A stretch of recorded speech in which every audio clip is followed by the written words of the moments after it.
Hello everyone. In this video, I'll show you how to fix Windows Update error 0x800f081f. First, let's repair the Windows system image. Press the Windows key, type CMD, then right-click Command Prompt and choose Run as Administrator. In the Command Prompt window, type DISM/online/cleanupimage/restorehealth. Press Enter and wait for the scan to finish. This process may take several minutes, so let it complete without closing the window. After it's done, type the following command, sfc/scanno. Press Enter again. The System File Checker will scan your computer for corrupted or missing system files and automatically replace them if possible.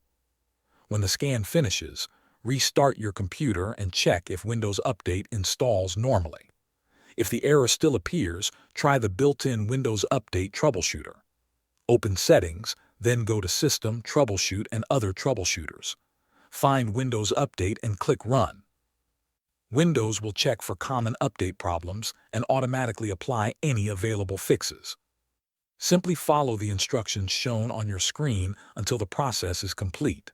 After the troubleshooter finishes, restart your computer one more time and try installing the update again. Thanks for watching.